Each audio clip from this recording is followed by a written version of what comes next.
Vamos lá, pessoal, vamos dar continuidade aqui. Então, nós temos três procedimentos comuns, três procedimentos no Código de Processo Civil, tá? Procedimento comum, que é um só, procedimento especial e procedimento chamado procedimento de execução. Então, nós temos três procedimentos no Código de Processo Civil.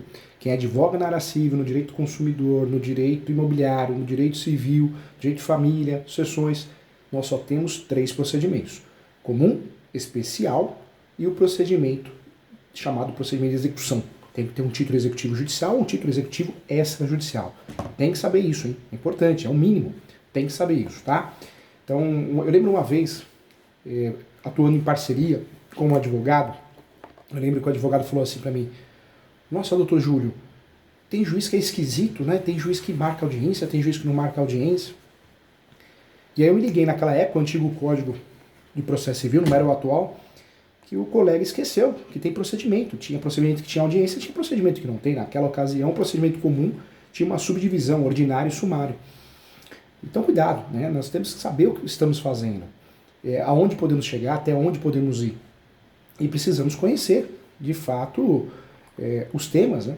Os temas teóricos, mas também vinculados à prática, para que a gente possa atuar com qualidade. Então, nós temos três procedimentos: o procedimento comum, não tem mais subdivisão, acabou o sumário, morreu o sumário, comum é comum. Procedimento especial, ações previstas no Código de Processo Civil e ações previstas em leis esparsas, e o procedimento de execução, que é o procedimento previsto rápido, sério, porque começa no segundo tempo, mas eu tenho que ter um título judicial ou um título executivo extrajudicial. Vamos lá. O procedimento comum, o Código de Processo Civil 2015, não há mais a antiga divisão estabelecida entre o procedimento sumário e ordinário. Ainda bem, eu achava horrível. Passando a existir apenas uma espécie de procedimento denominado comum. Não existe mais procedimento cautelar também. Já conversamos sobre isso. A petição inicial é o início de tudo, né? A petição inicial é o ato processual que provoca o exercício da atividade jurisdicional até então inerte. E para a relação, ou melhor, para a elaboração da petição inicial, o Código de Processo Civil exige que ela preencha alguns requisitos. Não é mais o 282, que é no antigo código, ou 319. Então, o primeiro requisito da petição inicial: endereçamento, qualificação das partes, endereçamento, o fórum que eu vou mandar, né, o que eu vou encaminhar. Vai ocorrer um sorteio, por isso o correto é escrever uma das varas, né, não a vara, porque você não sabe ainda, a qualificação, a causa de pedir, o pedido, o valor da causa e as provas com que o autor pretende demonstrar a verdade dos fatos alegados. A opção do autor pela realização ou não da audiência também é regra de conciliação e mediação. É regra, hein? Então é importante. Em relação ao endereçamento, tem tudo a ver com competência. Nós estudamos competência, tudo a ver o fórum que eu vou mandar. É justiça comum? Se é justiça comum, é justiça estadual. Ou é justiça federal? Quando nós falamos de endereçamento, é para onde eu vou mandar. Deve ser dirigida para qual juiz, qual tribunal. Importante. A qualificação é o nome, né? Prenome, estado civil. Lembrando que no estado virou estado civil, hein? Profissão, CPF ou CNPJ sua pessoa jurídica, endereço eletrônico, que é o e-mail, domicílio e residência do autor e do réu.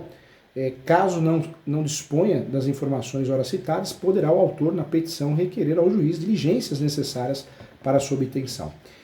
A causa de pedir são os fundamentos, né? Fatos e fundamentos. E não podemos esquecer dos pedidos. Então, quando eu falo de causa de pedir, fatos, a história, os fundamentos, o direito, os fundamentos jurídicos e o pedido. Tem que saber pedir.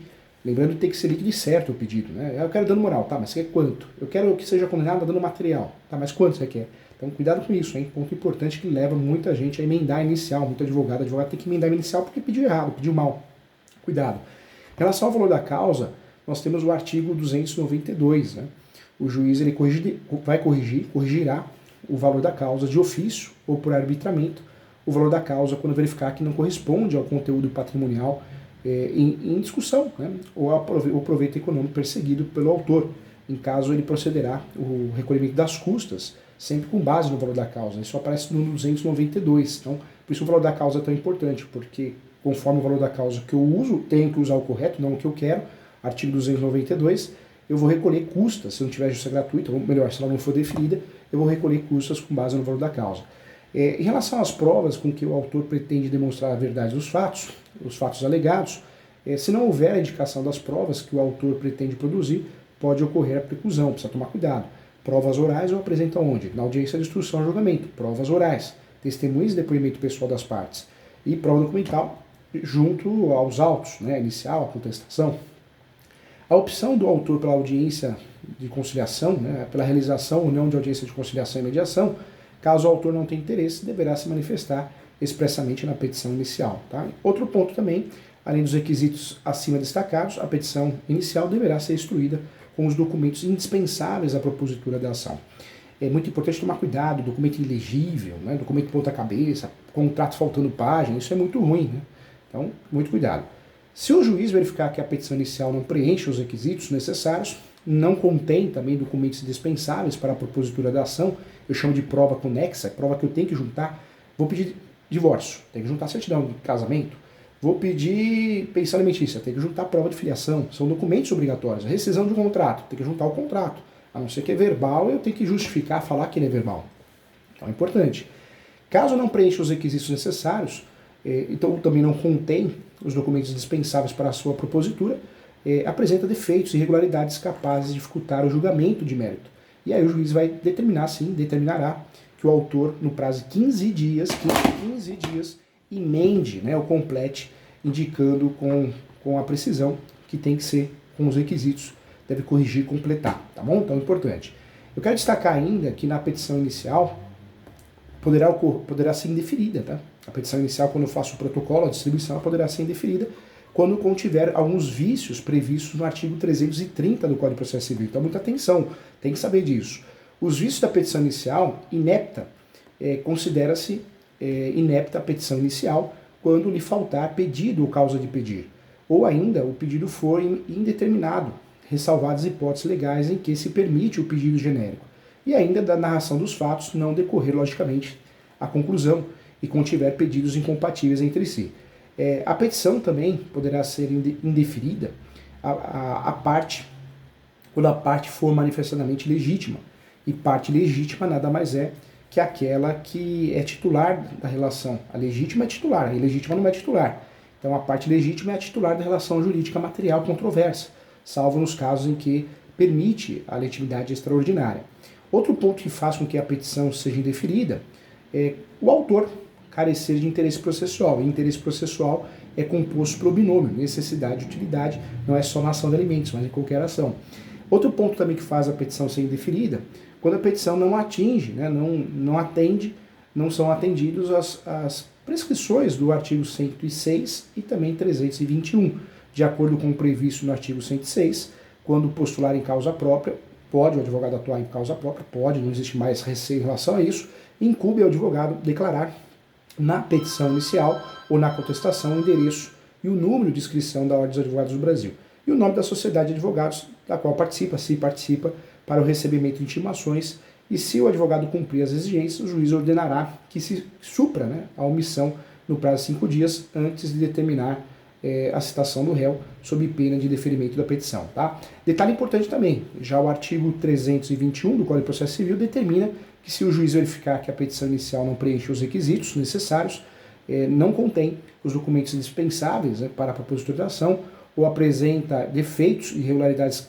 capazes de dificultar o julgamento de mérito, determinará que o autor, no prazo de 15 dias, a emende ou complete, indicando com precisão o que deve ser dirigido, né, ou completado. Se o autor não cumprir a diligência, o juiz indeferirá a petição inicial de fato, tá bom?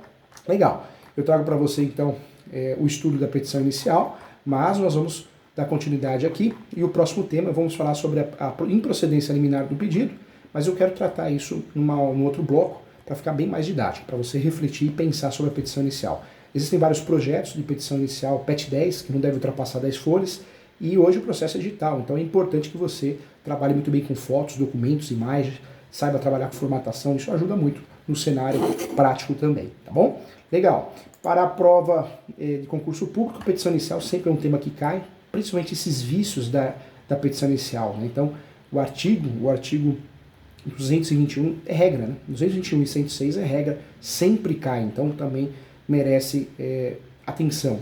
Endereçamento, então, a quem deve ser dirigido, várias especializadas, como vara de falência, vários públicos, cuidado, justiça federal é uma coisa, justiça estadual é outra, qualificação mais completa possível, causa de pedir tem que ter fundamentos, fatos, fundamentos jurídicos de pedido. O pedido sempre, nós temos que fazer um pedido bem feito, determinado. Nunca, quando você quer condenar, o valor da causa não é o que a gente quer, mas o que é previsto no 292, leia 292 inteiro, e as provas que você pretende produzir devem ser demonstradas também na inicial. Não podemos jamais esquecer de optar, de falar, de se manifestar, não optar, né? Se sim ou se não, a respeito da audiência de conciliação e mediação, porque também é importante para que a gente tenha sucesso e a petição não seja indeferida, tá bom? Então, um abraço e até a próxima aula, tá chegando já já. Espera aí, tô separando bloquinhos para ficar bom.